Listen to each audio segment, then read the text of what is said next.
If you watched my last video, then you know that I am hiking the Pacific Crest Trail this year. So I thought in advance of me going out to the PCT, I would reintroduce myself, just in case there are those of you that are new here, who don't know me yet, who don't know who I am, but who are thinking about following along on my PCT hike. So in advance of starting my PCT hike and making my videos about gear and things I'm doing to prepare for the PCT, etc., I thought that I would reintroduce myself in case you're new here, you don't know me yet, and you're curious about who it is you're considering following on the PCT. My name is Audrey, but my trail name is Glowstick. I got my trail name when I hiked the Appalachian Trail several years ago. That was my first thru hike, and it threw me into this world of hiking addiction. People always want to know how I got my trail name, so I'll tell you. So I was on the AT. It was the first night up on Springer Mountain, and I opened up my tent, which I hadn't used in several months because this was the middle of March, so I hadn't been camping for several months. And it just so happened the last time I had used it was at a music festival at Devil's Backbone Brewery. So inside my tent was a bright yellow glowing glow stick like it had just been cracked open.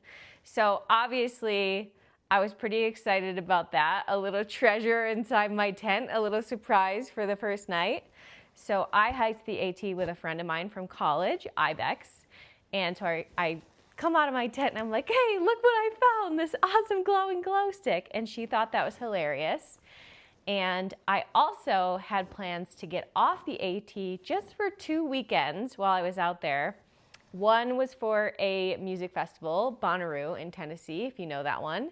And the other was for a wine festival that I used to go to every single summer with my friends and family, the Finger Lakes Wine Festival in New York. So after thinking about it for a couple weeks, she was trying to come up with a trail name for me, and it just came to her and she was like, it's perfect, it's Glowstick.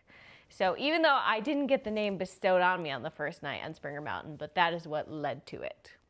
People also always want to know how I got into thru hiking. So my story is maybe a little different than a lot of other people's. I grew up in a really rural area. I've always been a hiker. My family always spent a lot of time outside. My parents' house backs up to the woods. I spent a lot of time when I was a kid running around the woods, building forts, looking for salamanders. I was a country kid, so that part of it comes naturally to me. But the idea of a long distance backpacking trip, long thru hike, that came less naturally. So I like I said, I've always been a hiker, but I wasn't that much of a backpacker. I had some experience backpacking before I got to the AT, but not much. When I was in high school, I spent a summer abroad in New Zealand where I was at an outdoor pursuit center. I did some backpacking there. It was our summer, but it was their winter, so it was cold. But that's where I went backpacking for the first time, in the area where they were filming part of Lord of the Rings, which was really cool. I remember we were on this 5-day backpacking trip through the mountains, and we were staying at huts. And the people who were filming the movie were just like a day or two ahead of us in the same area. So they were signing all the guest books, like the cast and crew of Lord of the Rings. So they were just ahead of us. We never saw them, but we were there while they were filming it. This was like the original, when they were filming the original Lord of the Rings. So that was pretty cool. I did a little bit more backpacking in college. I spent a semester studying abroad in Madagascar, where I was doing an anthropology program. I was living in a tent at a research center in a rainforest. And so we did a little bit of backpacking there, but really I hadn't done too much of it. But when I was in my late 20s, I was living in Washington, D.C., and I went to a workout class at the gym. I used to go to the gym all the time at lunch, just to, to get a break from work, clear my mind, whatever. And I've always been really into fitness. So anyway, I went and had a really terrible accident at the gym. I herniated a disc in my back, lifting weights during this class, this group exercise class. Some people herniate a disc in their back. They don't even know it. They never notice.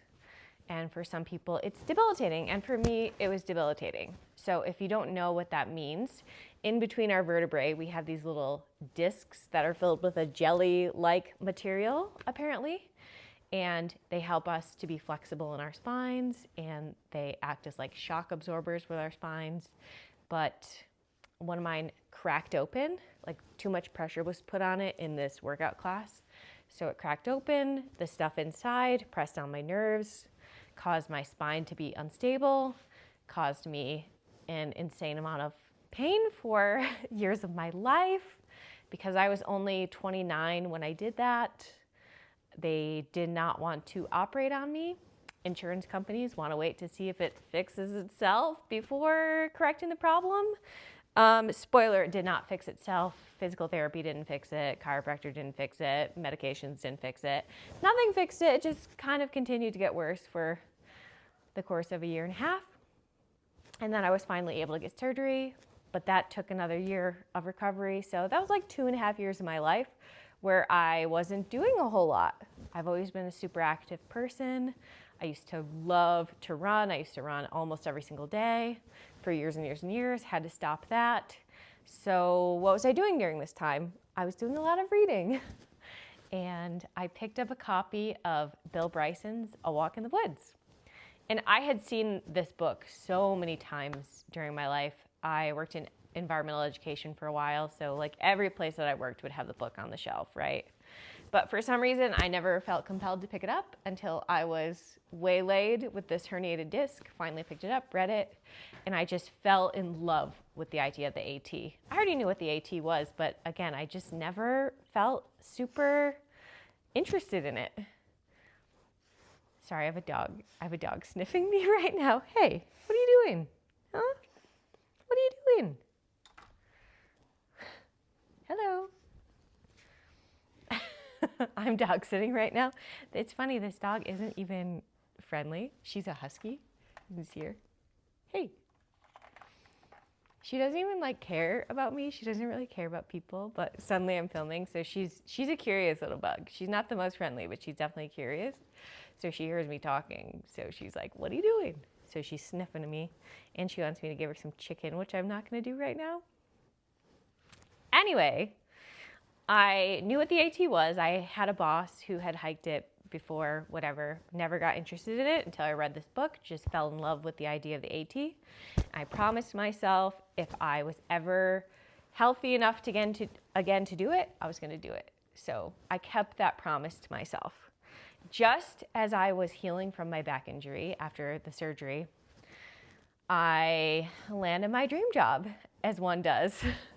So I was living in Washington, D.C. I was pretty ready to move on from the city. It's a great city to have a career, but it's a tough city to have a career because you're expected to work all of the time.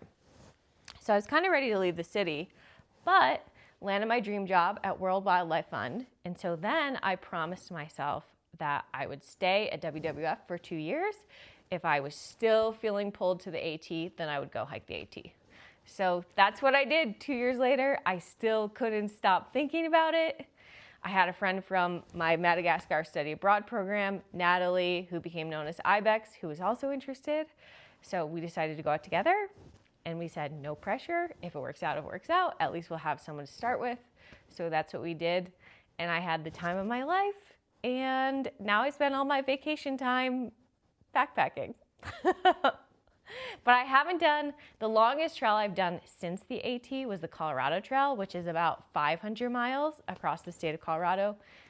Also totally amazing. I was able to do that in a month though. So I was able to take off a month from work at that time to do it. But I have been at the same job since I finished the AT. And as you guys know, it's not the easiest thing to just leave your job, leave your life behind for 6 months plus at a time, right? So while I haven't done another long thru hike since the AT, I've really been dreaming about it since then. So I'm so freaking excited for this upcoming PCT hike. And I'm lucky I've been given a leave of absence from work in order to hike the trail. As long as the funding for my job is still there when I get back, which I work at a scientific research organization funded mostly by the federal government. So we'll see. Please don't talk about politics. I don't want to talk about politics, but I feel like that's important context. So that's all I'll say about it. Hopefully my job is there when I get back. So that's the story about how I got into thru hiking and a little bit about who I am as a person. Like I said, I grew up in a rural area in Western New York, a town called Portville. Hello to any Portvillians if you happen to watch this video. And I've lived in several places around the country and around the world. Before I hiked the AT, I was in Washington, D.C. for several years. I went to grad school there, hiked the AT, and then I knew I wanted to move to Colorado. So that's what I did. And I've been in Boulder, Colorado ever since. I absolutely love it here. I have such easy access to the mountains and all the outdoor activities, and I absolutely love the culture here, which is just, oh, what were you doing this weekend? Hiking, skiing, climbing, whatever. Everyone's all into it, so I really feel like I fit in here. And also we get like 300 days of sunshine per year, which is incredible. When I'm not hiking, I like to ski like a good Coloradan. I like to climb, mostly at the gym, not as much outside.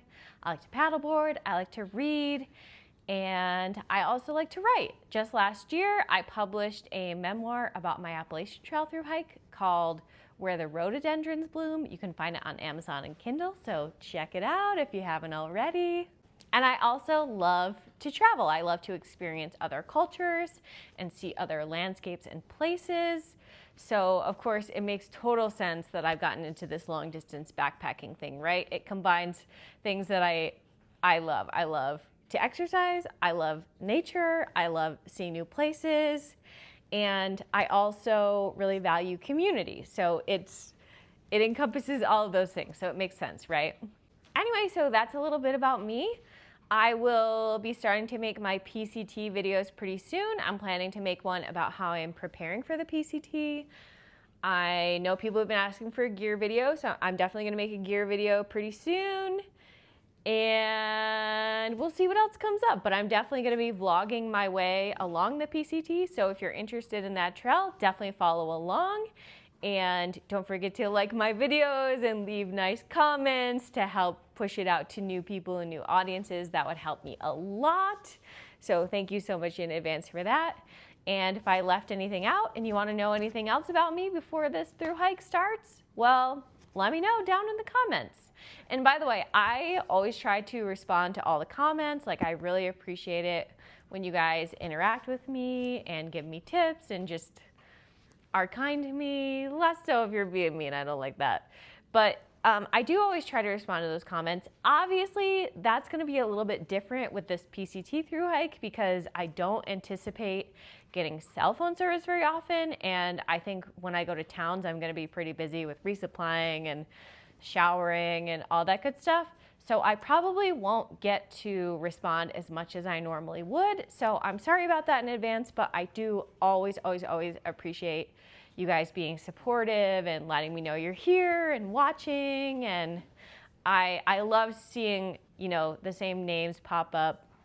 And it's even cooler when I get to meet you guys in person. But anyway, I'll do my best, but I can't promise that I will respond as often as I usually do. But please keep leaving those comments anyway. It really means a lot to me. Okay, that's it. Let me know down in the comments if there's anything else you want to know, and if there's a specific video topic that you are going to be looking forward to, let me know that as well. Thank you so much for being here, you guys, and I will talk to you later.